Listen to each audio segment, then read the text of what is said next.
She is just 18 years old when she got pregnant with the stranger next door. Kapitbahay lang ni Lian o Lenlen Cortez ang binatang iyon. Crush na kasi ito. Alam niya na mali, pero dahil sa gwapo ito ay lihim siyang lumalabas sa gabi para pumunta sa bahay sa tapat nila. Na-inlove siya ng hindi inaalam ang limitasyon. Nabuntis siya ng lalaking nasa kalahati ang edad sa kanya. Halos patayin siya ng kanyang ina dahil sa pagbubuntis niya nang wala sa oras. Pinalaya siya at itinakwil nito dahil na rin sa sulsol ng bago nitong asawa. Hinanap niya ang lalaking nakabuntis sa kanya. Ngunit abandonado na ang bahay na bato sa kabilang kalsada. Kaya nga wala siyang nagawa kundi ang makituloy sa mga kapitbahay nila. Ngunit dahil bata pa at walang maitulong sa gastusin kaya hindi rin siya nagtagal. Ilang linggo rin siyang nagpalaboy-laboy sa daan hanggang sa may nagmagandang loob sa kanya. Pinatuloy siya sa isang napakagandang mansyon at ayon sa babae, magkakatulong daw siya doon para hindi siya mapalayas at siya ay may matuluyan. Ngunit paano kung ang napuntahan niyang mansyon ay bahay pala ni Ross Deckham na lalaking nakabuntis sa kanya? Ang masaklap pa ay hindi ito ordinaryong tao dahil isa itong mafia. May pamilya rin ito na hindi niya alam. Aminin pa kaya niya rito na buntis siya o manatiling tahimik na lang upang hindi siya mapalaya sa lugar na yon? Ating alamin ang buong kwento. Miss. Sa kalabit at tawag na iyon nagising si Lenlen sa pagkakatulog sa waiting shed na iyon. Wala halos lakas na kumurap-kurap at tumingin sa babae. Po? Tinitiyak kung siya ba ang tinatawag nito o napagkamalan lamang. Hindi kasi niya kilala ang maedad na babae. Nang umiti ito sa kanya, ay agad siyang naupo. Inayos ang karton na siyang naging higaan niya at bagpak na naglalaman ng mga iilang gamit. Yun na rin ang ginawang una ng dalaga. Anong pangalan mo? Bakit dito ka natutulog? Nasaan ang pamilya mo? Sunod-sunod na tanong nito. Para siyang nakakita ng kaunting pag-asa nang may pumansin sa kanya. Sa ilang araw na paglalakad, wala siyang ibang mapuntahan. Walang patutunguhan at naghihintay lang na may magbigay sa kanya ng kahit kaunting makakain. Kapag wala talaga'y naghihintay siya sa tapat ng basurahan. Baka sa mga itinatapong tira-tira ay maibsan ng kalam ng kanyang sikmura. Ako si Claring. Tawagin mo na lang akong Manang Claring. Napansin kita rito kanina nang pumasok ako ng supermarket. At paglabas ko'y narito ka pa rin, kaya nilapitan na kita. Ngiti nitong usal. Kusang tumulo ang mga luha ni Lenlen. Gutom na siya at idinadaan na lang sa pagtulog ang kalam ng sikmura. Oh, huwag kang umiyak, eto't kumain ka muna. Baka nagugutom ka. Bumili ako ng burger at tubig para sa'yo. Parang naging anghel na ibinigay ng langit si Manang Claring kay Lenlen. Dahil ng mga oras na yun, nanginginig na siya sa sobrang gutom. Hindi na siya nahiyat nagpasalamat matapos abutin ng bottled water at paper bag na may lamang pagkain. Habang kumakain, pinagmamasdan naman siya nito. Salamat po talaga Manang. Nagawa pa ring magsalita ni Lenlen kahit puno ang bibig niya. Nasaan ba ang pamilya mo? Bakit ka narito? Malumanay na tanong nito. Inubos muna niya ang isang burger bago nagkwento. Ako po si Lian. Lenlen na lang po Manang. Pinalayas po kasi ako sa amin. Tsaka siya nayuko. Humina rin ang tinig niya sa huli dahil sa hiyarin. At bakit naman? Sinong matinong magulang ang gagawa nun sa'yo, iha? Halata ang galit sa tinig nito. Kasalanan ko naman po. Hindi sinabi ni Lenlen na siya ay buntis. May matutuluyan ka ba? Delikado rito, Lenlen. Maraming adik sa gabit, baka anong gawin sa'yo. Napakaganda mo pa namang bata ka. Nag-aalala nitong wika. Wala na rin po kasi akong mapupuntahan. Bukod sa mama ko, wala na po akong ibang pamilya Manang. Nabuwal na siya ng mga oras na yun. Ilang linggo na rin siyang nagtitiis at ngayong may kumausap sa kanya, parang gumaan kahit kaunti ang kanyang pakiramdam. May mga oras na nga na nagtangka siyang magpasagasa na lamang para matapos na ang buhay niya at magkita na rin sila ng papa niya sa langit. Ngunit hindi rin niya magawa-gawa dahil sa sanggol na nasa loob niya. Halika, tumayo ka riyan at sumama ka sa akin. Nagulat siya doon. Pinunasan niya ang mga luha at sumunod sa matanda. Saan po tayo pupunta, Manang? Doon sa bahay ng amo ko. Huwag kang mag-alala, sasabihin kong apo kita para tanggapin ka nila. Dahil kung iiwan kita rito baka anong mangyari sa'yo. Nagkaroon din siya ng kaunting pag-asa sa tulong ni Manang Claring. Kinuha lang ni Manang ang mga groceries na pinamili nito at naghintay sila ng taxi. Marami iyon dahil lang sabi ni Manang, pang 1 month na supply na ang groceries na yun. Habang nasa sasakyan ay nagkwento siya kay Manang tungkol sa buhay niya at kung bakit siya pinalayas. Nasabi din niya kay Manang na 2 buwan na ang tiyan niya at hindi niya alam kung nasaan ang ama ng anak niya.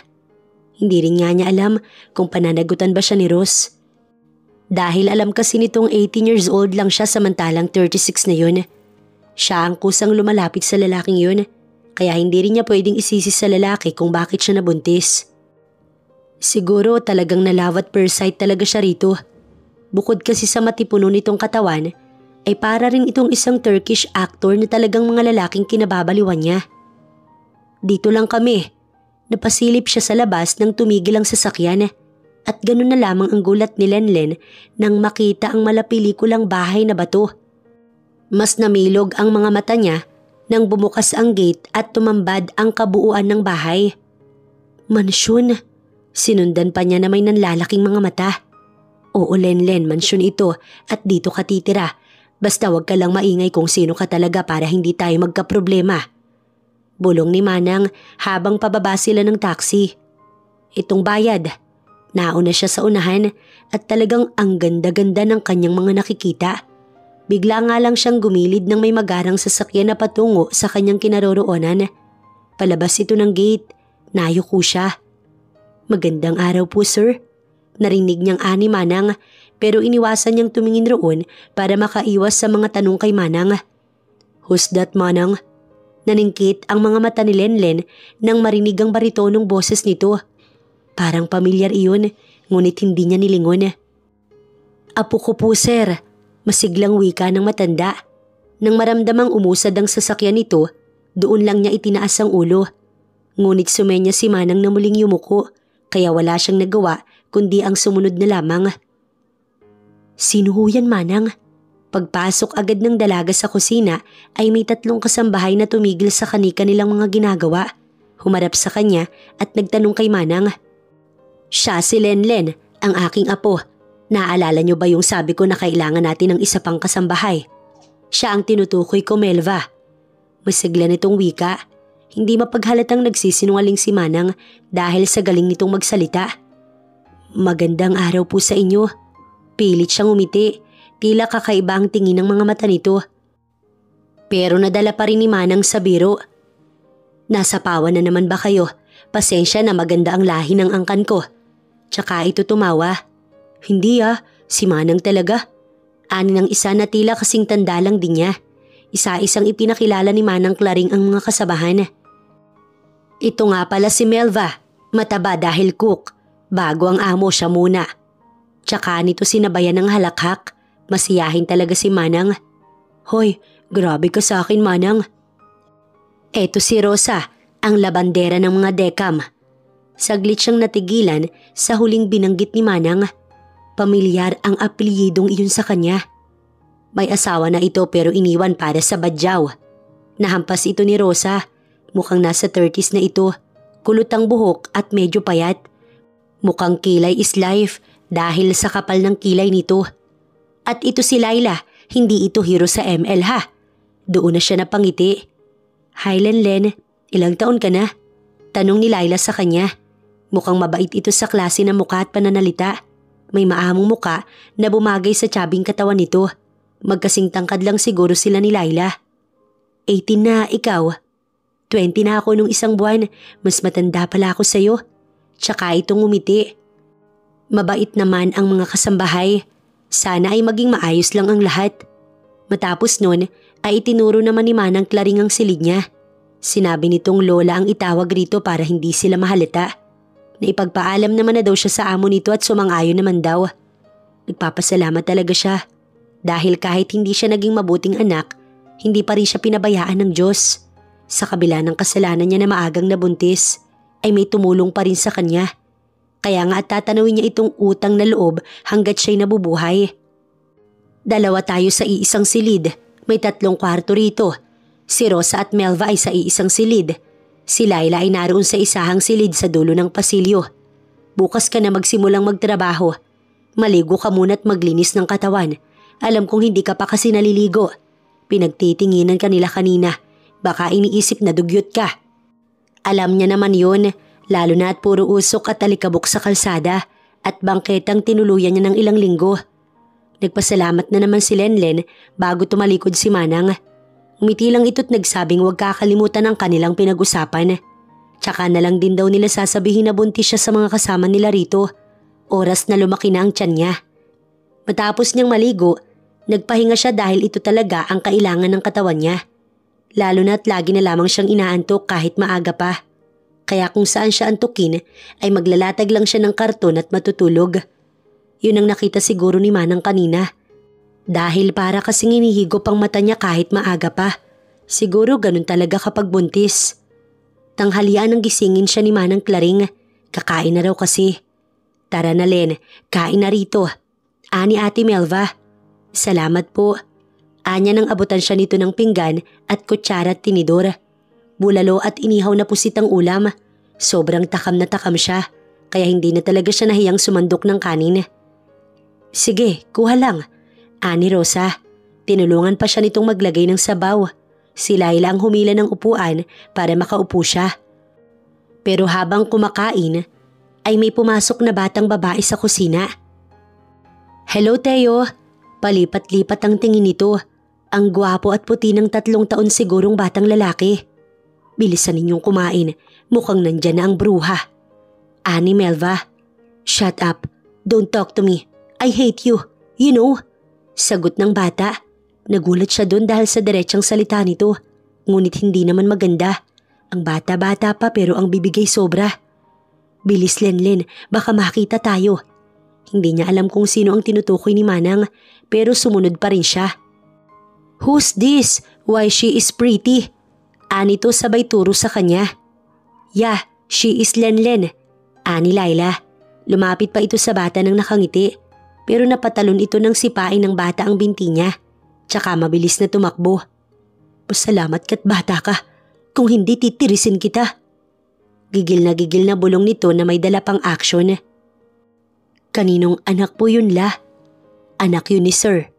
Maniwala, hindi siguro. Natampal ni Manang ang bibig ni Laila. Totoo naman Manang. Tsaka ito lumayo, baka matampal kasi ulit ito. Hindi niya alam ang mga nangyayari at kung sino ang mga amo rito. Claring!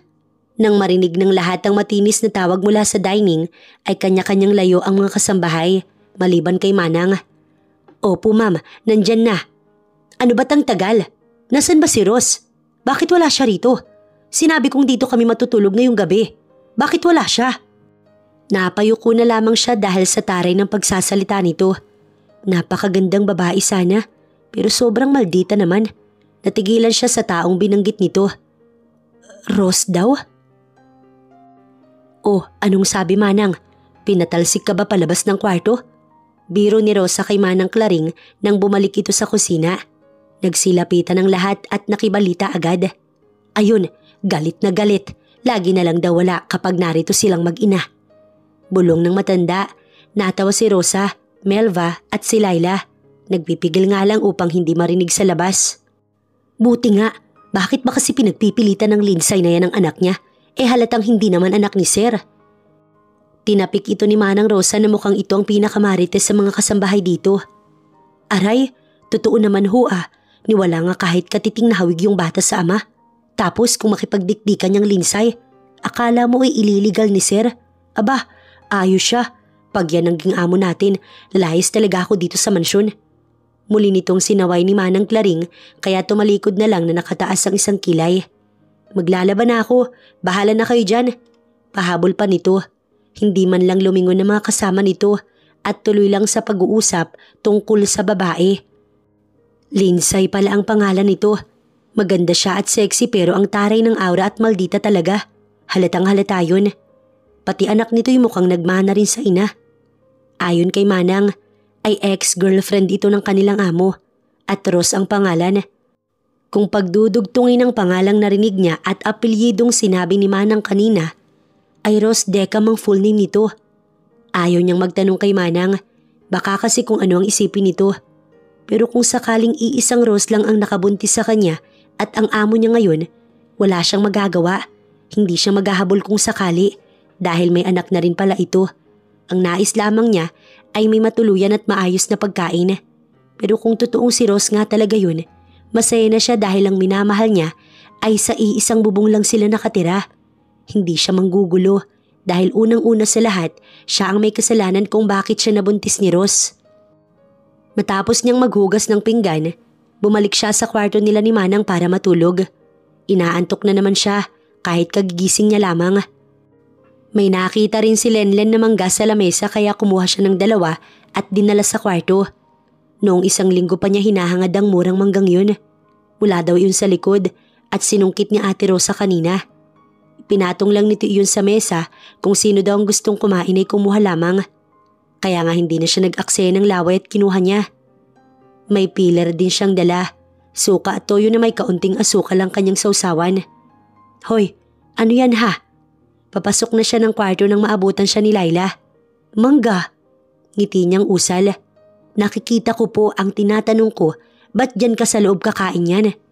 Baka makita ako sa labas. Anya tsaka na pumasok, butit hindi sumunod si Laila sa loob.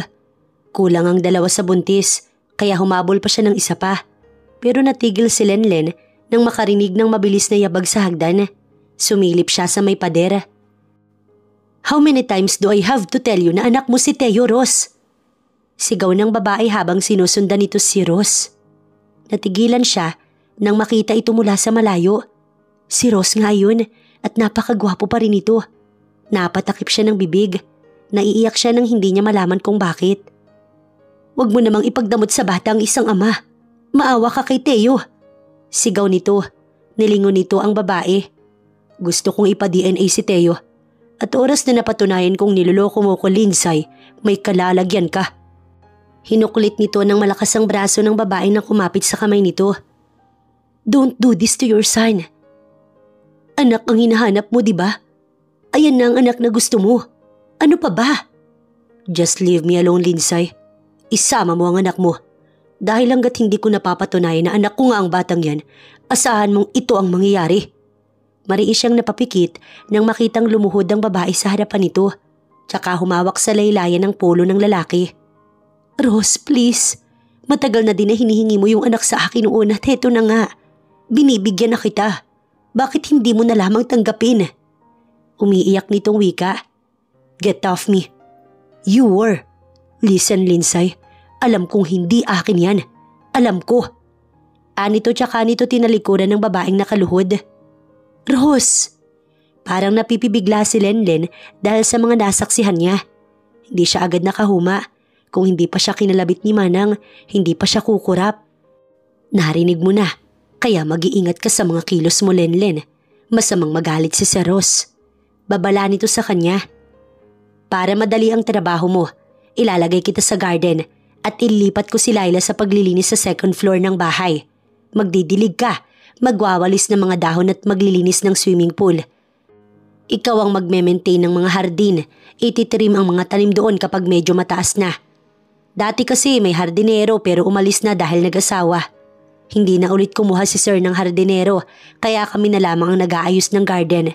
Si Laila ang nakatoka doon pero magpapalit kayo ng trabaho para hindi ka masyadong mahirapan. Paliwanag ni Manang Claring sa kanya. Iyong si Sir, araw-araw naman iyang wala rito dahil sa trabaho. Malimit buwan kung mawala at bubulaga na lang. Dagdag pa nito, doon na siya nakakuha ng pagkakataong magtanong. Ano po ang trabaho ni Sir? Tumigil si Manang sa pagtutupi ng mga damit nito na nasa ibabaw ng kama nito't naupo. Humarap sa kanya. Oras na rin iyon ng pahinga. Ang alam ko noong namatay si Sir Rosham, ibinigay kay Sir lahat ng yaman. Bukod roon, ay dinig ko rin na may secret organization din daw na pinapatakbo ang pamilya. Pero wala naman akong napatunayan.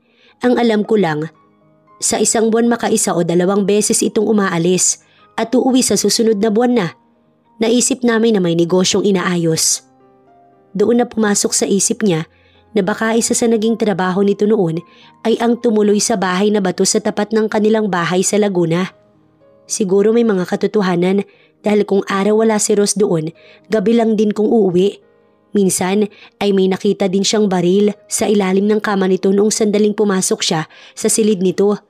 Ang pagkakakilala niya kay Ross ay tahimik, hindi rin pala kwento. Sadyang madadala ka lang niya sa mga titig nito. Sa tuwing pupuslit siya sa gabi para puntahan ito sa bahay nito, ay may mga bandage na nagkalat sa ibabaw ng mesa at may mga dugo rin. Minsan siya nagluluto o dinadalhan niya ito ng makakain. Nakita niya kasi noon na puro dilata ang kinakain nito, pero kahit na may mga ganoon siyang nakita, hindi siya natakot. "Hoy Lenlen, natulala ka na dyan." Napukaw lang siya at natapos ang pagbabalik tanaw nang tapikin siya ni Manang sa hita. "Sorry po." "O siya, bawal lang nagpupuyat sa buntis. Matulog ka na dyan dahil bukas na ang simula ng trabaho mo." Sambit pa nito habang pahiga sa kama. Oo nga pala, mag-aalas 10 na rin ng gabi. Kailangan na niyang matulog. Si Lenlen ang tipo ng babae na kapag gusto niya ang isang lalaki, hindi siya nahihiyang ipakita. Kagaya noong unang pagkikita nila ni Ross. Tumigil ang kotse nito sa tapat ng bahay nito. Nilapitan niya talaga at tinanong. Kahit ayaw sumagot ay talagang kanyang kinakausap. At nagsimula din siyang magbantay gabi-gabi sa binata sa tuwing uuwi ito. Sa kakulitan ni Lenlen ay kalaunan, sumagot na ito kahit pilit. Doon lang nagsimula ang lahat hanggang sa makita niya isang gabi na lasing ito. Siya ang tumulong kay Ross upang makapasok ng bahay. Inalagaan niya hanggang sa mapawi ang pagkalasing. Yun din ang oras na may nangyari sa kanila. At ito ang nangyari sa kanya.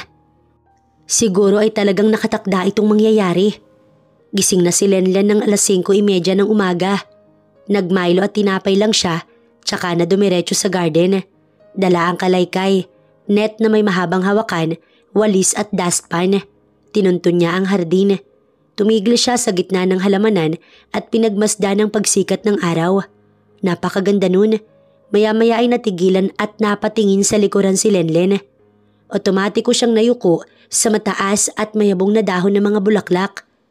Patungo sa kinaroroonan niya si Ross. Parang tambol ang tibok ng kanyang puso nang makita niya ulit ng malapitan ng mukha nito.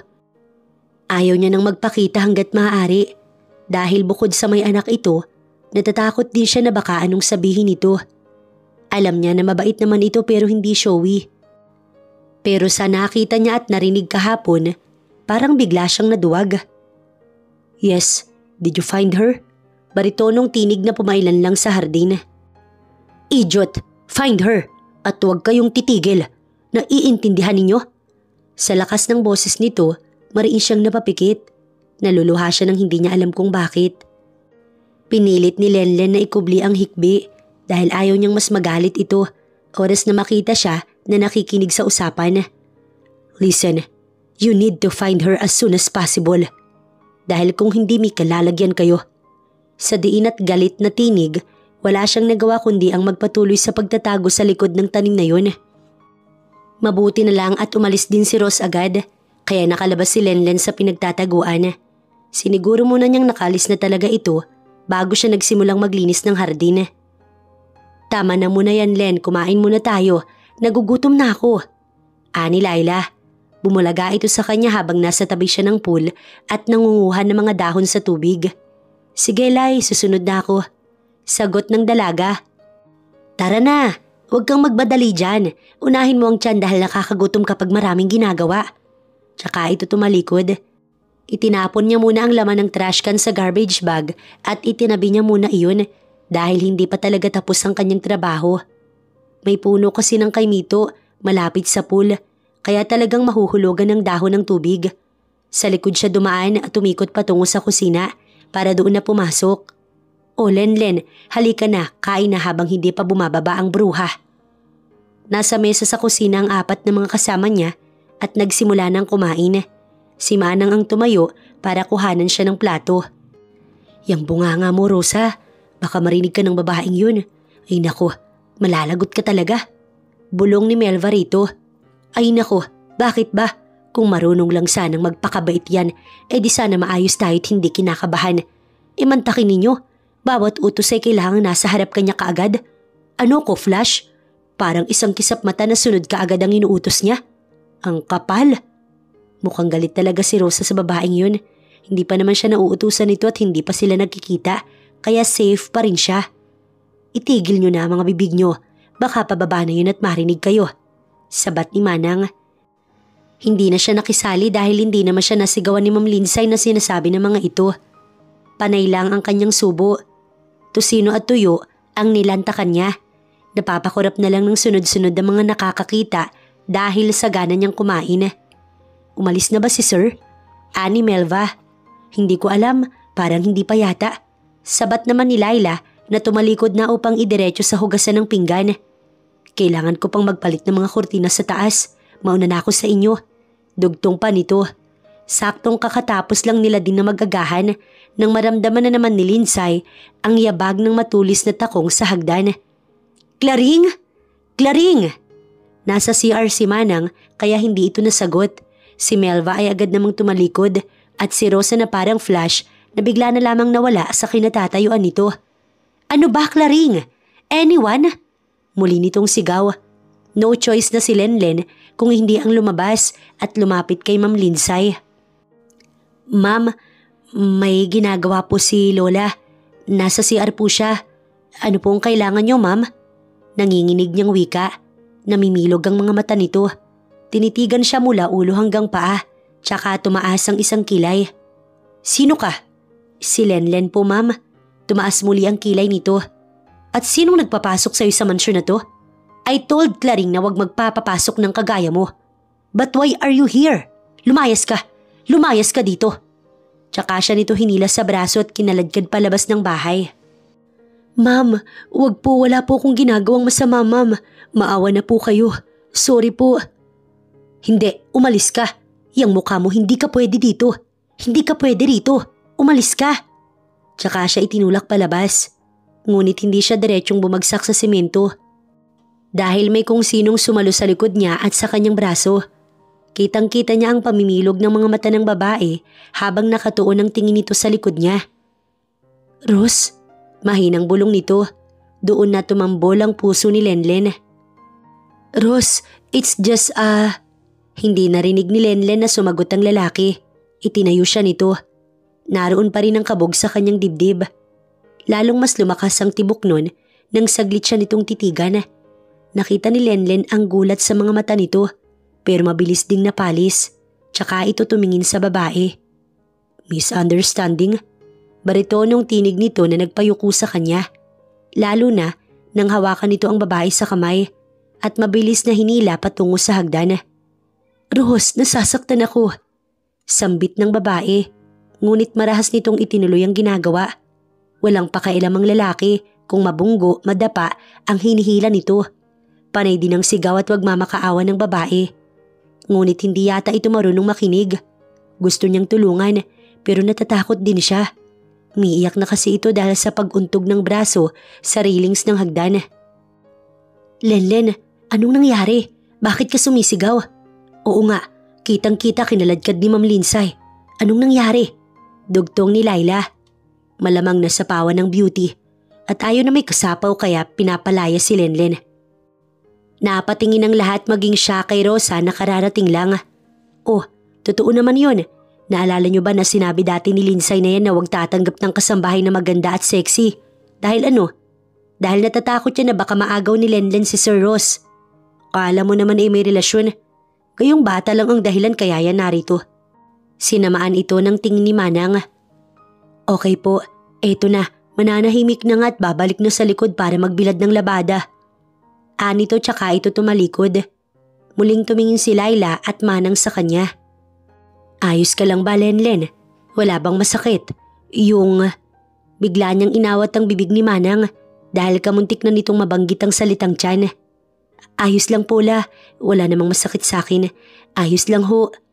Paulit-ulit niyang paniniguro. Bumalik si Laila sa taas para ituloy ang ginagawa. Inakay naman siya ni Manang patungo sa kusina. Tumingin ito sa paligid bago nagsalita. Hindi ba natamaan ang tiyan mo? Hindi po manang, ayos lang po talaga ako. Ngumiti pa siya para iyon ay patunayan. Wala naman siyang sugat.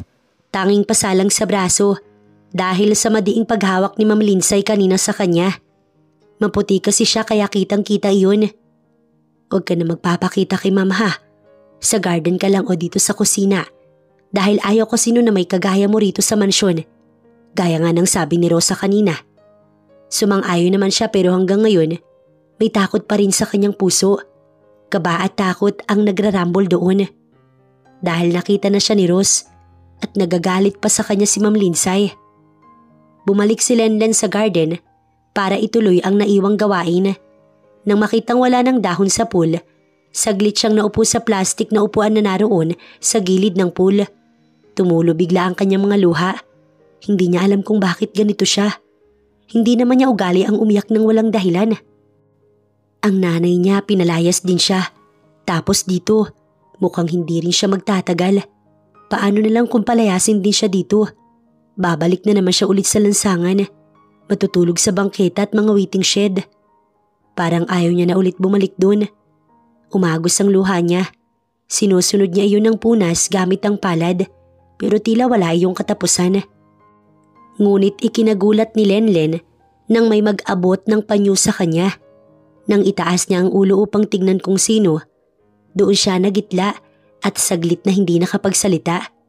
Tahimik niyang inabot ang puting panyo. Here, tsaka nito isinunod ang isang ointment. Gamutin mo ang pasa mo. Seryoso nitong wika.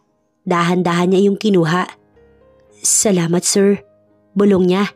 Bigla niyang binawi ang tingin nang magtama ang kanilang mga mata. Hinintay niya na umalis ito pero hindi man lang ito gumalaw sa kinatatayuan. Bakit hindi mo sinabing nandito ka? Napalunok siya ng sunod-sunod. Hindi niya kasi alam kung ano ang isasagot rito sa tanong na iyon ni Ross. You saw me right? Alam mong ako ang may-ari ng bahay na to. But why didn't you tell me na nandito ka? Muli nitong tanong. Sorry po sir. Stop calling me sir. Singhal nito.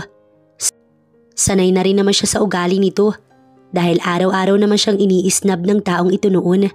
Siya lang talaga ang makulit. Tumulo bigla ang kanyang luha. Kahit sa maliit na bagay, iiyak siya. Para siyang tanga na ewan. Kasi, sabay hikbi niya. I'm sorry, just please stop crying. Tila napipilitan nitong usal. Sunod-sunod niyang pinunasan ng mga luha. Hindi ako manggugulo. Kailangan ko lang talaga ng may mauwian. Hindi ko sinabi kasi baka palayasin mo ko o baka magalit ka. Hindi rin ako maghahabol dahil sa nangyari. Ang kailangan ko lang ay matutuluyan. Magtatrabaho ako, hindi ako magiging pabigat, Rose. Gagawin ko ang lahat maging maayos lang ang trabaho ko. Huwag mo lang akong... Gagawin mo ang lahat, Lian? Napatayo siya. Oo, lahat. Basta may matuluyan lang ako, please. Maawa ka, Rose. Luluhod pa sana siya nang maagap nitong kinuha ang kamay niya at itinaas iyon. Stop that. Napangiti siya ng lihim dahil alam naman pala nito kung anong pangalan niya. Minsan kasi hindi siya nito tinawag sa pangalan niya. Ngayon pa lamang. Marry me then. Namilog ang mata niya dahil sa sinabi nito. Tama bang narinig niya? Ano? Halos sabay-sabay na bulalas ng tatlong mga kasamahan niya sa bahay nang sabihin niya ang tungkol sa proposal. Si Manang lang talagang hindi napasigaw. Anong sagot mo? Tanong ni Manang. Wala po. Yukong tugon niya. Biglang lumapit si Rosa sa harapan niya. Wala? Nag-propose si Sir sa'yo, Lenlen, tapos wala? Wala as in? Napapikit siya dahil sa lakas ng boses nito. Rosa, yung bibig mo talaga. Kumalma ka nga. Pigil ni Manang. Kasi naman Manang, bilyonaryo yun. May mansyon, maraming negosyo, ari-arian, at may kung ano-ano pa tapos wala. Ano yun? Hayaan mo si Lenlen na magdesisyon para sa sarili niya. Malumanay na wika ni Manang. Hindi naman kasi ganun kadali yun, Rosa. Alam mo namang ngayon lang sila nagkita ni Sir Ross. Tapos nag-propose. Kahit ako hindi ko din tatanggapin. Dahil hindi ko siya mahal. Kahit siya sa akin, para ano't pakakasalan niya ako. Natawa si Rosa. Mind over heart, Laila. Hayaan mo yung puso-puso na yan. Sa panahon ngayon dapat practical ka. Yayaman ka. Magiging bilyonaryo sa isang iglap. At ano pang iniinarte? Napaka-pogi nun. Super rich pa. Hindi sumagot si Laila. Maging siya hindi na rin naimik. Binigyan siya ni Ross ng isang buwan para magdesisyon.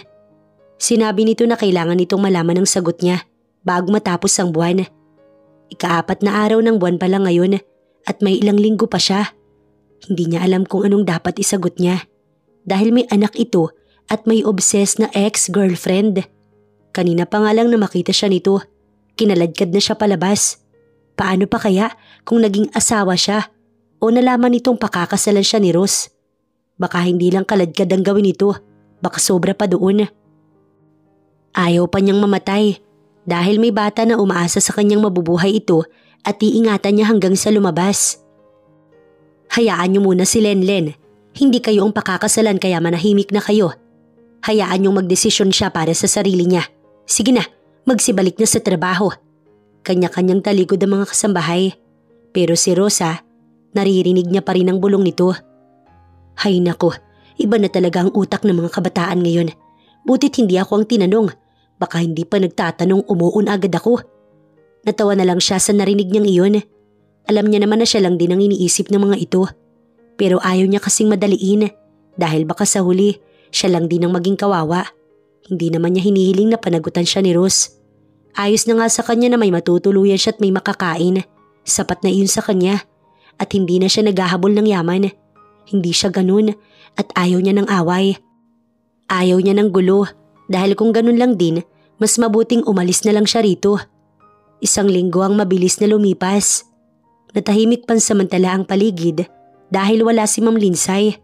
Sana nga'y ganun na lamang palagi. Lenlen, pinapaakyat ka ni Zero sa library.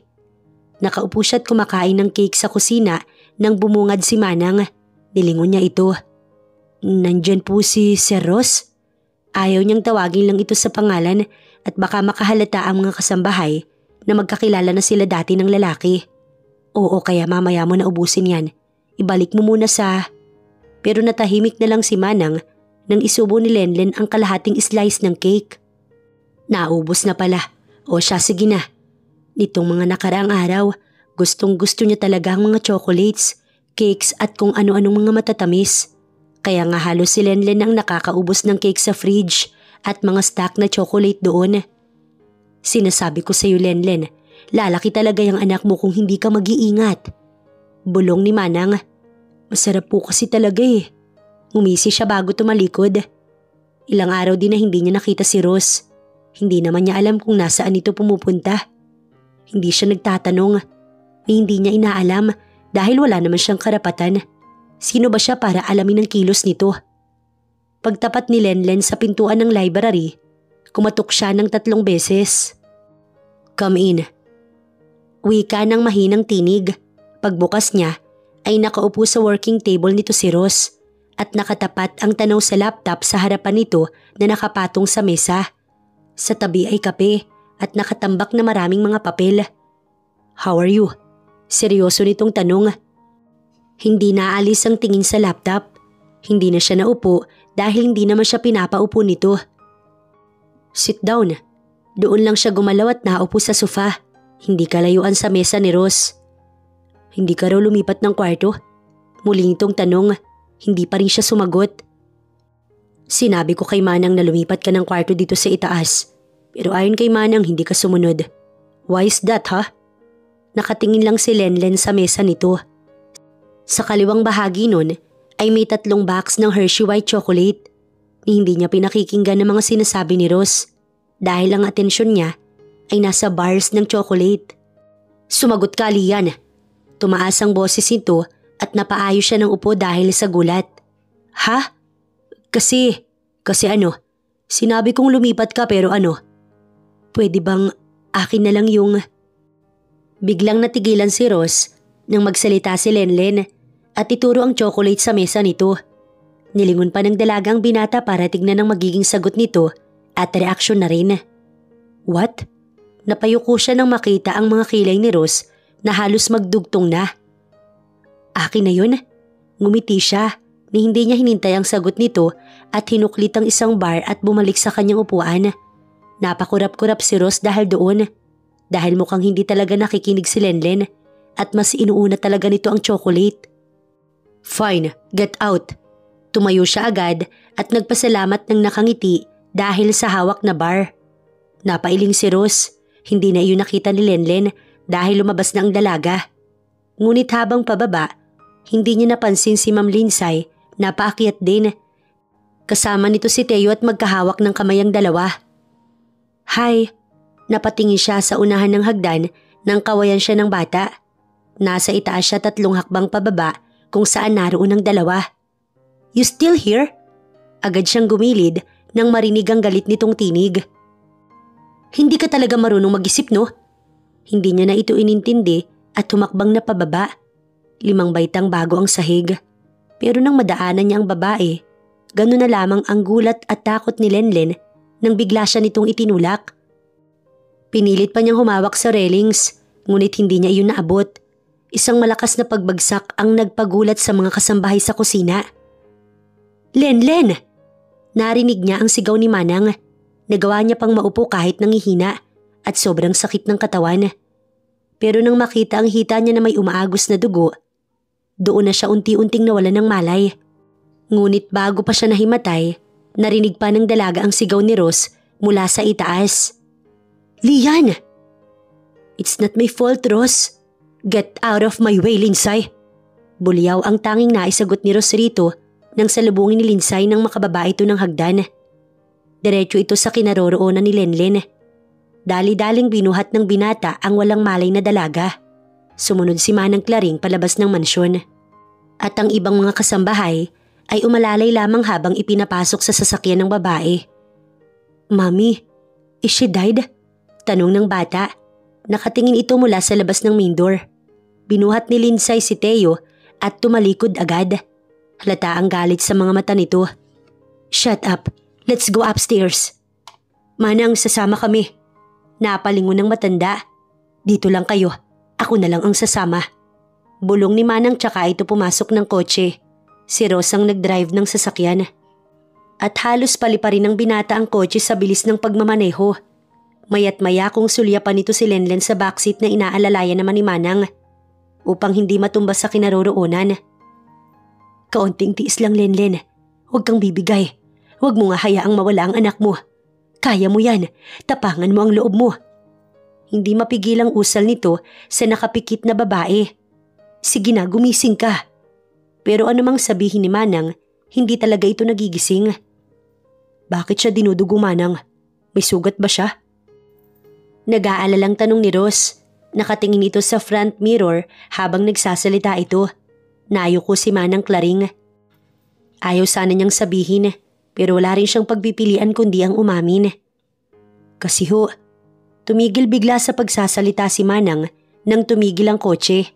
Pagdungaw nito sa bintana ay hospital na pala ang hinintuan nila. Kaagad bumaba si Ross. Mukhang humingi ito ng tulong dahil bago nito binuksan ang pintuan ng backseat ay lumapit muna ito sa unahan. Pagbalik ay may stretcher at may 3 mga nurse na kasama ang lalaki. Come on, Lian. Wika ni Ross. Si Ross ang bumuhat sa dalaga at naglagay rin sa stretcher. Nakaalalay lang ang mga nurse habang inilalapag nito ang babae sa pahabang higaang digulong. Lenlen, nayukong naluha si Manang. Alam kasi ng matanda na wala namang ibang ginawa ang dalaga. Sa 1 linggong inilagay nito sa mansyon, lubos niyang naunawaan ang sitwasyon nito. Mabuting bata si Lenlen. Hindi ito mahilig magkwento. Kung oras naman ng maritesan, hindi ito nakikisali kina Rosa, Laila at Melva. Masayahin si Lenlen at pagkain lang talagang nagpapasaya rito. Hindi nga niya lubos maisip kung bakit ito nangyayari at kung bakit ito nararanasan ng dalaga. Dahil una sa lahat, wala itong sinisirang tao o kung anuman. Dahil ang tanging nais ni Lenlen ay may matuluyan at may makain lamang. Pagdating ng ER ay napapahid si Manang ng luha. Pagpasok ng stretcher doon, kita niya ang inis, galit at awa sa kilos at mukha ng kanyang amo. Hindi niya alam kung bakit ganito ito kung mag-alala kay Lenlen. Dahil halos siya nang kasama ni Ross simula nang magbinata ito hanggang ngayon. At alam na alam ni Manang Claring kung anong klaseng tao si Ross at kung anong ugali ang meron ito.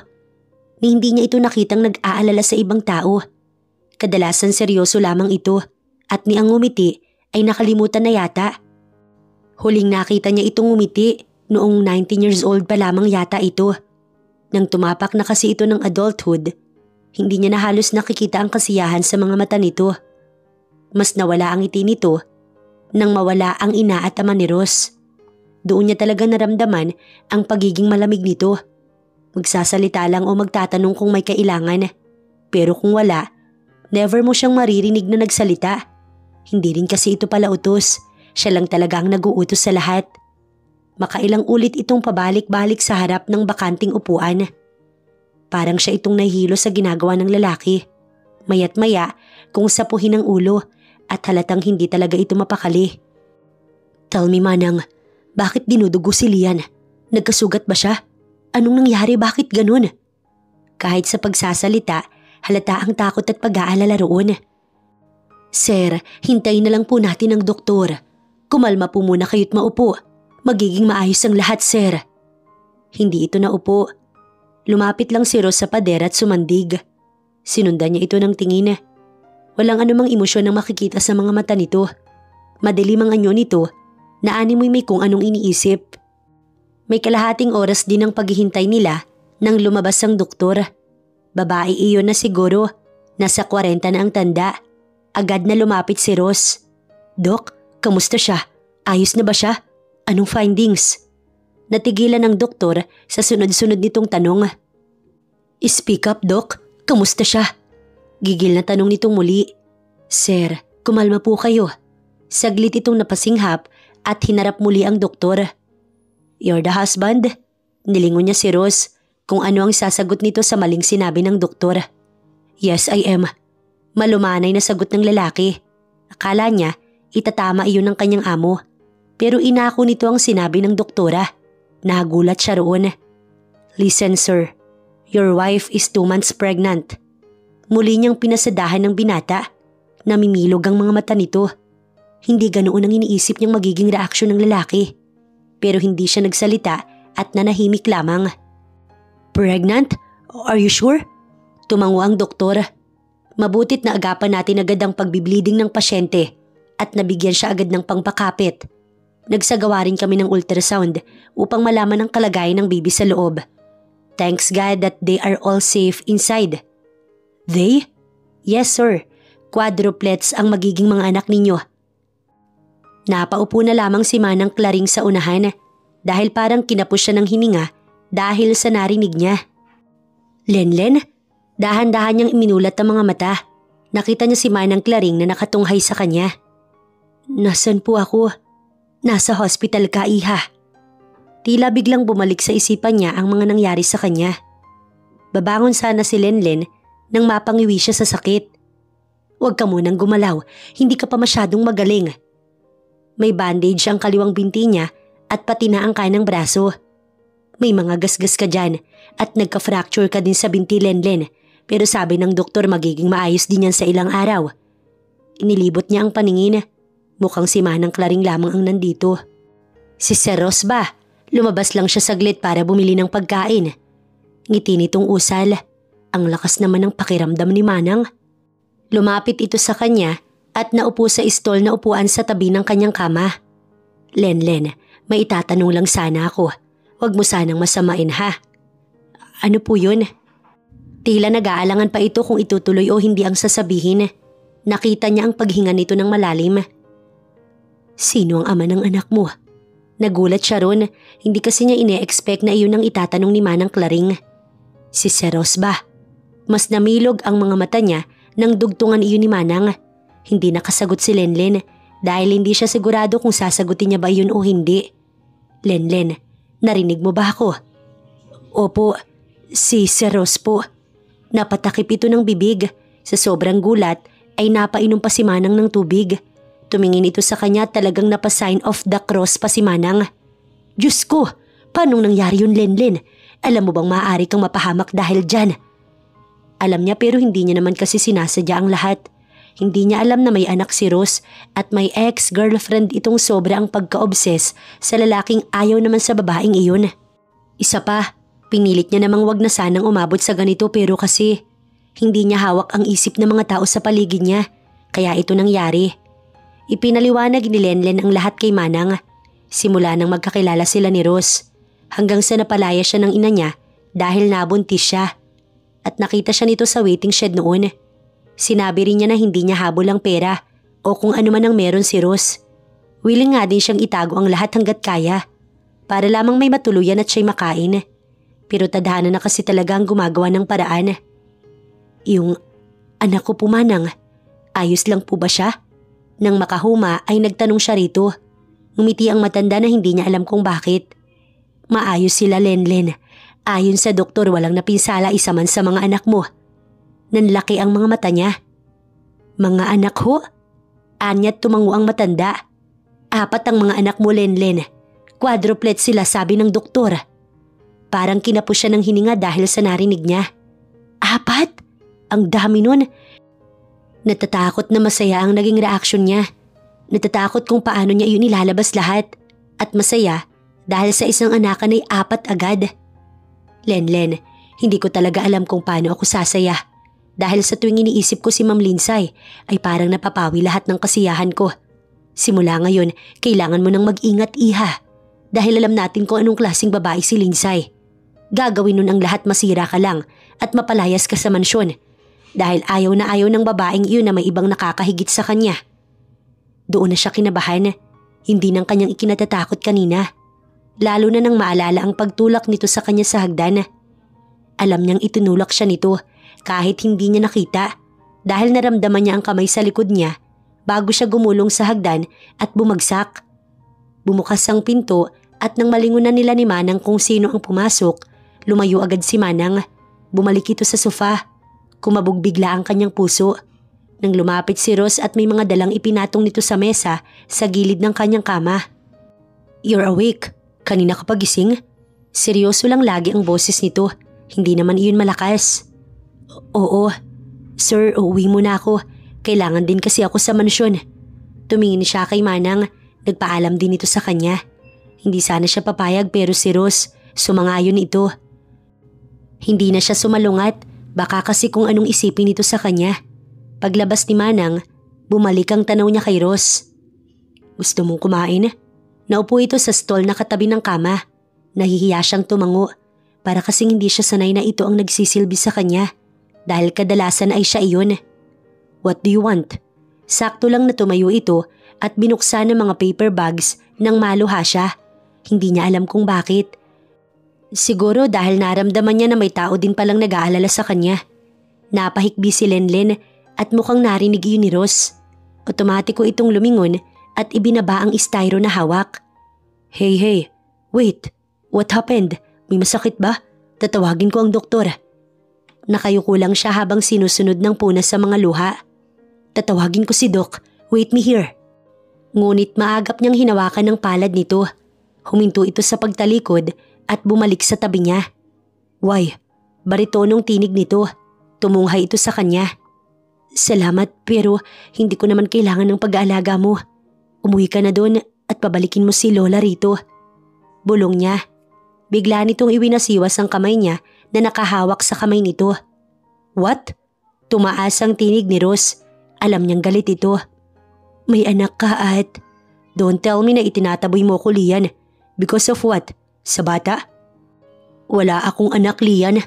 Sa lakas ng singhal nito ay napapikit siya. Tumalikod ito pero humarap din naman agad. Wala akong anak maliban sa mga bata dyan sa loob mo. Kaya wag mo nang balaking itaboy ako. Napaiyak siya. Wait, ano na naman? Ang lakas naman kasi ng boses mo. Nandyan ka lang at nandito lang ako. 3 hakbang lang tapos ang lakas ng sigaw mo. Humihikbi niyang paliwanag. Sino bang hindi? Itinataboy. Fine, I'm sorry, please stop crying. Bakit ka galit? Bakit ka kasi umiiyak? I just want to... Hinaan mo kasi ang boses mo. Fine. Napasabunot na lamang ng buhok si Rose dahil kay Lenlen na hindi nito maintindihan. Sorry, happy now? Malumanay nitong tanong. 1 week nang tuluyang makalabas ng hospital si Lenlen at sa buong panahong nasa pagamutan siya, si Rose ang naroon para sa kanya. Kung minsan ay pinapalitan ito ni Manang, pero pagkahapon ay babalik din naman ito agad. Hindi niya alam kung paano papipigilan ang nararamdaman, lalo at mas lumalim pa ang paghanga niya para rito. Mahal na niya ang ama ng anak niya. Hindi naman niya hinihiling na suklian ito ang nararamdaman niya dahil hindi lingid sa kanya ang mga nangyayari. Pero ang sabi ni Rose ay hindi nito anak si Teo.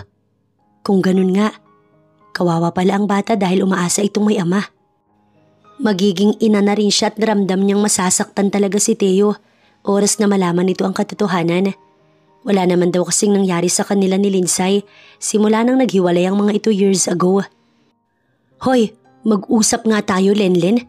Hinuklit agad ni Rosa ang braso niya nang pumasok ang mga kasambahay sa silid niya sa ikalawang palapag. Ayaw niya sanang lumipat ng kwarto pero si Rose na ang nagsabi. Bago ito umalis dahil may aayusin pa raw itong importante. Rosa, dahan-dahan naman at masakit pa ang braso niyan. Ay sorry humanang. Anito, alam na siguro ng mga ito ang tungkol sa pagbubuntis niya at ama ng kanyang mga magiging anak. Kaya talagang humahangos ang mga itong pumasok sa silid niya. Noon mo pa pala kilala si Sir. Bakit hindi mo sinasabi sa amin ha? Ganyan ka na ba sa amin? Pamilya mo kami rito tapos naglilihim ka, Lenlen. Pambihira ka naman eh. May tonong pagtatampo ang boses ni Rosa. Hindi lang siguro siya handa. Isa pa kahit nga siguro sino sa atin dito tapos ganun ang Lindsay na yon. Kahit ako'y tatahimik talaga. Ikaw ba naman ang itulak sa hagdan at kalad ka rin? Sinong hindi tatahimik doon? Sabat ni Melva. Bakit? Sa atin lang naman, hindi sa kanila. Ay nako, itigil nyo na yun at wala kayo sa kalagayan ni Lenlen para mag-feeling perpekto. Lahat naman tayo ay may kinatatakutan. Si Laila iyon na inaayos ang unan niya upang makahiga na. Pero totoo talaga yun, na 4 ang mga magiging anak ninyo ni Sir Ross. Tumango siya ng napipilitan. Oh, ano pang hinihintay mo? Magpakasal ka na. Kaya siguro nag-propose si Sir dahil kilala ka naman pala niya. Ano pang inaayawan mo? Kung tungkol dun kay Lindsay, wala na siya dito dahil ang sabi ni Sir sa amin, huwag nang papapasukin ng mansyon ng bruhang iyon kapag pumunta dito. Parang nakahinga siya ng maluwag dahil dun. Hindi na siya kakabahan araw-araw na baka dumating si Lindsay at palayasin siya nito. 2 linggo na ang lumipas, ngunit hindi pa rin nakakauwi si Ross. Parang kinakabahan siya na hindi niya maintindihan. Ang sabi kasi nito sa kanya, uuwi din kinagabihan, pero hanggang ngayon ay hindi pa rin ito bumabalik. Kumakain si Lenlen ng mangga habang nakaupo siya sa sofa sa living room. Naroon din si Manang nakakaupo lang at si Rosa nakakatapos lang maglaba. Salamat po. Anya kay Manang nang kuhanan siya nito ng Nutella. Kadiri, bakit yan ang sausawan mo? Hilaw pa din niyang iyang hawak mong mangga. Hindi ka ba nasusuka? Hay nako Rosa, may mga anak ka na diba? Bakit hindi mo yan alam? Ani Manang, magkaiba naman kasi kami Manang. Hindi na sumagot si Rosa. Kinuha nito ang remote sa mesa at pinalitan ng channel ng TV. Panay ang pindot nito nang biglang makita ni Lenlen ang isang balita sa TV. Teka sandali, ibalik mo. Anya, bakit ba? Ani Rosa. Nagre-reklamo pa ito pero panay naman pindot para ibalik ang channel na kanyang sinasabi. Diyan, saglit. Isang Black Mamba BMW ang nahulog sa isang bangin sa kabaan ng kalsada patungo sa Baguio nitong Sabado ng madaling araw. Kinilala ang may-ari ng sasakyan na si Ross Decam. Ayon sa report ay hindi pa natatagpuan ang katawan ng taong sakay nun. Patuloy pa rin ang pag-iimbestigan ng kapulisan kung bakit naaksidente ang batang bilyonaryo. Biglang pinatay ni Rosa ang TV. Dumagundong ang puso niya kasabay ng sunod-sunod na pagtulo ng kanyang mga luha.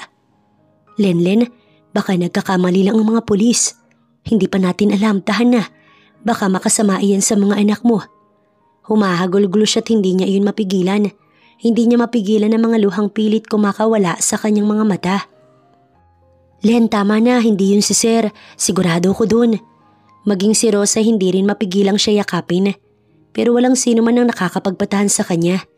Kung totoo nga yun, ibig bang sabihin, nabalo siya nang wala sa oras? Well. Bravo, Lian Cortez. Magaling kang artista, pero hindi tatalab sa akin ang kalandian mo. Ngayon ay pwede na kitang palayasin sa mansyon. Dahil ang anak ko ang natatanging tagapagmana ni Ross. Dahil kung patay na nga siya, wala nang maiiwan kundi ang Teo ko. Biglang napatayo silang tatlo sa sofa nang bumulaga mula sa main door si Linsay. Tumatawa itong pumapalakpak. Tumabi kayo. Sigaw ng babae habang kinakaladkad siya palabas ng main door. Wala kang puwang sa lugar na to. Isa kang kabit. Ma'am, maawa ka na. Huwag niyo pong ganyanin si Lenlen. Maawa ka na, ma'am. Pilit ko makapit ang matanda sa braso ni Linsay at hinihila ito upang bitiwan siya nito. Umalis ka, Claring. Nararapat lang ito. Dahil iisa lang ang dapat tumira at magmay-ari ng lahat ng iniwan ni Ross. Ang anak ko yun. Mariin siyang napapikit nang tumilapon siya sa semento. Lumayas ka, bago pa kita mapatay. Kaya inaayawan ako ni Ross dahil sa'yo. Tamang ako na palayasin ka noong nakaraan dahil isa kang kabit. Wala siyang magawa. Ano bang dapat niyang gawin? Dahil wala siyang karapatan. Sino nga ba siya para kay Ross? Ina ng mga anak nito. Yun lamang at wala ng iba. Wag na wag ka nang magpapakita pa sa akin. Dahil oras na makita kita, hindi lang yan ang aabutin mo. Hawak ang sinapupunan ay tumayo siya ng dahan-dahan. Sakto ring bumuhos ang ulan kaya basang-basa siya. Lenlen! Naririnig niya ang sunod-sunod na pagtawag ng mga kasambahay. Pero wala siyang magawa kundi ang humakbang paalis roon. Manahimik kung ayaw ninyong mawalan ng trabaho. Para siyang basang sisiw na naghahanap ng masisilungan. Awa ang tanging nararamdaman niya sa sarili. Dahil kung noon dumating siya sa mansyon na ito na may iilan pang gamit, ngayon ay aalis siya na tanging suot lamang ang tanging gamit niya. Sobra pa siya sa mga namamalimos dahil sa kalagayan niya ngayon. Hindi alam ni Lenlen kung anong nangyari kay Ross. Ang tanging hiling lamang ng dalaga ay buhay ito. Kahit hindi na siya makabalik pa sa tabi nito, basta mabuhay lamang ito. Mahal na mahal niya si Ross at parang hindi niya kakayanin kapag nawala ito ng ganoon kabilis. Palabas na si Lenlen ng subdivision. Ambon na lang din kaya humakbang na siya upang makaalis doon. Hindi niya alam kung saan na siya tutungo ngayon, kung saan siya pupunta at kung sino ang kanyang lalapitan. Naluha na naman siya. Pinalis niya iyon at dumiretso ng lakad. Nasa highway na siya pero hindi niya pa rin alam kung papaano na siya ngayon. Naupo si Lenlen sa tabi ng daan at piniga ang laylayan ng kanyang suot na dress. Maraming tao ang nagdaraan doon. Pero ni isa, walang pumapansin sa kanya. Lenlen? Tumayo agad siya nang may pamilyar na boses siyang narinig. Nang tignan niya, umiti siya rito't akmang yayakapin ng babae nang bigla siya nitong itinulak. Anong nangyari sa'yo? Basa ka, kaya wag mo kong lalapitan. Paano ka nakarating dito sa Quezon City? Malamang nagpatangay sa mga lalaki. Malandi ang anak mo eh. Wika ng kalivi nito. May dalang rusko ang mga ito at mukhang namakyaw na mga paninda. Ma, pauwiin niyo na po ako. Nagtawanan ng dalawa. Hindi, bahala ka dito. Wala nang puwang ang kagaya mo sa bahay. Kung hindi ka sana naglandi, maayos pa sana tayong dalawa. Pero pati ama mo nilalandi mo. Hindi ako papayag. Dito ka at mabubuhay ka naman siguro ng walang ina. Gusto niya itong yakapin dahil miss na miss niya na ang kanyang mama. Pero tinalikuran lang siya nito matapos sabihin ng mga katagang yun. Ma, anak niyo pa rin ako. Wala akong anak. Singhal nito tsaka siya itinulak. Pasakay na ang nanay niya ng Rusko nang may humintong isang magarang sasakyan sa tabi niya. Hindi natuloy ang pag-akyat ng babae sa sasakyan nang makitang bumukas ang pintuan ng kotse. At nang makita niya si Ross na nakatayo sa kanyang harapan, ganoon na lamang ang iyak niya. Napahagulgul siya at sumubsob sa matipuno nitong dibdib. Anong? May nais na sabihin ng ina niya ngunit hindi nila iyon inintindi. Bakit nabasa ka? At bakit ka nandito? Hindi nila inintindi ang mga tao sa paligid. Si Linsay ba ang? Nayuko siya. Nakita ni Lenlen ang pagkuyom ng mga kamao nito. Lenlen, sandali, sino yan? Hinabol siya ng ina at hinawakan ng kanyang palad. I am her husband. Nakita niyang namilog ang mga mata ng kanyang mama. Ano? Ina ka pero ipinagtabuyan mo ang anak mo? Wala kang kwentang magulang. Hintayin mong balikan. Hinila niya si Ross dahil sa banta nito sa kanyang ina. Hindi na rin niya ito pinansin at pumasok na lang ng kotse nang bumukas ang front seat. Panay pa ang salita ng ina niya ngunit hindi niya na inintindi. Nilingon niya si Ross. Umiti ito matapos dampian ng halik ang likod ng kanyang palad. Pero nang humarap ito sa steering wheel ay muling sumiryoso ang mukha nito. Hindi niya alam kung saan ito galing pero sa mukha nito wala naman itong gasgas. Pero ano iyong balitang nakita niya? At si Lindsay na inako na ang mansyon dahil patay na raw si Ross. Ayaw niya itong tanungin dahil gusto niyang sa binata mismo manggaling ang lahat at kusa nitong ikwento ang lahat sa kanya. Umalis si Ross dahil sa huling misyon. Iyon ay ang gumanti sa drug lord at isang hepe sa Baguio. Ito ang pumatay sa dad niya at nalaman lang niya iyon dahil na rin sa tulong ng mga kasama niya sa underworld business, kung tawagin. Nagawa naman din niya sa ilang linggong pagmamatsyag. Nagawa niyang makaganti sa hepe. Ang sasakyan na nakitang nahulog sa bangin ay talagang sinadya niya upang ipakitang patay na siya. Nais niyang palabasin na naaksidente siya para matapos na ang kanyang trabaho, lalo na at magkakaanak na siya. Pinili niya ang peking kamatayan kaysa ang mag-resign sa trabaho upang kahit sa huli, isipin ng mga itong isa siyang matapang na leader. Kahit ang totoo, kalokohan lang talaga iyon para makaalis na siya sa ganoong trabaho. Ganon din kasi ang naging trabaho niya noon sa Laguna, kung saan kapitbahay niya si Lian Cortez. Sobrang kulit ng babaeng yun, pero kung wala si Lian, sigurado siyang magtitiis siya ng isang buwan na puro delata talaga ang ulam. Unti-unti siyang nahulog sa babae, sa kakulitan at pagiging madaldal. Mabait at maalaga si Lian, kahit nakalahati ang edad nila, hindi iyon tinignan ni Lian. Inalagaan siya noong panahong kailangan niya ng kasama dahil nabaril siya noon ng sindikatong target ng organisasyon at noong nalasing siya, hindi niya akalaing naroon pa rin si Lian para siya alagaan. Yun na rin ang pagkakataong hindi niya na napigilan ng sarili. Matapos ng trabaho, bumalik siya ng Manila. Pero week after, binalikan niya si Lian pero wala na ito roon. Pinahanap niya sa tauhan ng dalaga pero hindi nila mahanap. Para siyang mababalo noon dahil akala niya hindi niya na ito makikita.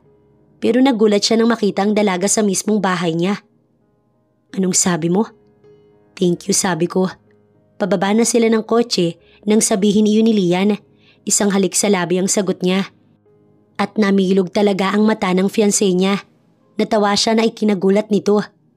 Totoo ba yun? Bulong nito. Hindi na siya sumagot dahil hindi talaga siya sanay na sumagot ng mga tanong. Itapon niyo lahat yan. Pero ma'am, sabing itapon. Saktong bumukas ang pintuan ng main door nang marinig at makita nilang nasa ibaba ng hagdan si Lindsay at lahat ng damit na binili ni Ross ay buhat nila Manang at Laila. Ross? Kitang-kita niya ang panlalaki ng mga mata ng lahat nang pumasok silang dalawa habang hawak siya ni Ross sa palad. Diyos ko, Lenlen! Naluha na lang si Manang at maging si Laila. Ibinaba ng mga ito ang mga buhat at tinakbo siya upang yakapin. Bumitaw si Ross sa kamay niya tsaka ito lumapit kay Lindsay. Mabutit nakabalik ka. Hagulgol ng mga ito. Magsasalita sana siya ng magulantang silang lahat dahil sa malakas na sampal ni Ross na ipinagkaloob kay Lindsay. Ross! Tumilapon nito sa lapag hawak ang muka. Anong karapatan mo? Sigaw nito sa babae. Ross, please, I'm sorry. May kinuha ito sa bulsa. Isa iyong papel. Binuksan niyo ni Ross at iniyabot kay Lindsay. Ito ba ang sinasabi mong anak ko si Teo? Tignan mo, Lindsay. Puro ka kasinungalingan. Napapikit siya dahil sa lakas ng boses nito. Lumayas ka at itong tandaan mo. Subukan mo lang ulit na magpakita dito o kahit kanino rito. Ipakukulong kita. Ross, I love you. Get out. But Ross, I said out. At isama mo ang anak mo, Lindsay. At itama mo ang paniniwala ng bata dahil hindi ko aakuin ang anak mo. Lumuhod ito't nagmamakaawa. Ngunit kinaladkad ito palabas ni Ross at itinapon sa labas. Naawa rin siya sa bata pero mukhang totoo naman ang sinabi ni Ross. Buti na lang at wala doon si Teo at hindi nakikita ng bata ang mga nangyayari. Yun lang din ang huling kita ni Lenlen kay Lindsay at hindi na rin iyon naulit hanggang ngayon. Paabot nga. Bulong niya kay Ross. Mangga ulit? Oo, bakit ayaw mo? Napakamot ng ulo ang lalaki. Ito na ay pagbabalat na kita. Parang napipilitan pa.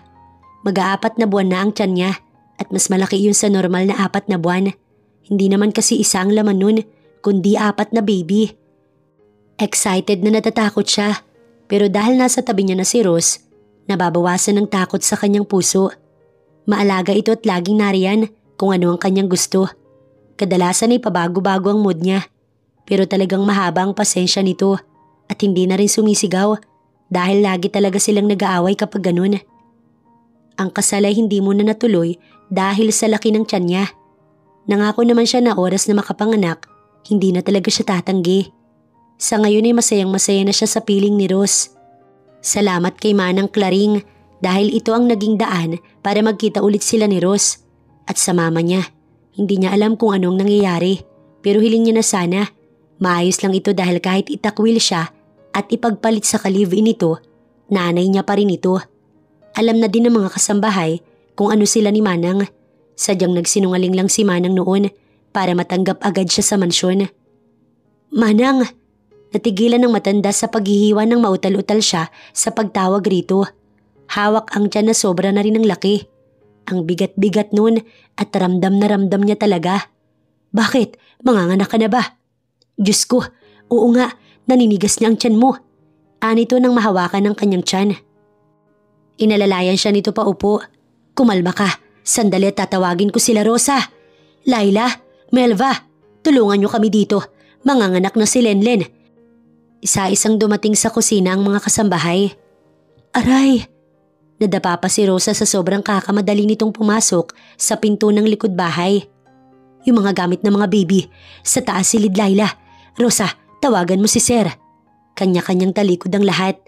Melva, takbuhin mo na si Oka sa guardhouse para may driver tayo. Mas taranta pa nga yata si Manang kesa sa kanya. Sige Lenlen, tara na, dahan-dahan lang. Manang, sobrang sakit po. Inhale, exhale, sige, lakad. Wala kasi si Ross dahil nasa opisina at may kinuha lamang. Kung kailan naman manganganak, doon naman ito umalis. Heto na Manang, patakbong bumaba si Laila, dala ang gamit ng mga bata.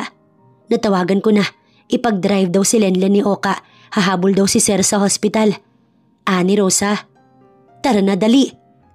Dugtong ni Melva na dumungaw ng main door. Ganito pala kahirap ang manganak, hindi na talaga siya uulit. Sigaw ni Lenlen ang umaalingaw-ngaw sa delivery room. Sobrang ingay nito na kahit ilang ulit nang sinabi ng doktor na kumalma. Nasa tabi niya si Ross at mukhang namamagana ang kamay sa kakapisil niya. Huli na ang baby boy na iyon at puro baby boy ang 4 na mga baby nila. At halos kamukha yun ni Ross lahat. Sobrang saya nito at hindi rin napigilang maluha. I love you so much, sweetie. Bulong nito matapos ng lahat ng iyon at isang damping halik sa labi. I love you. Tsaka siya napikit saglit. Sobrang napagod talaga siya.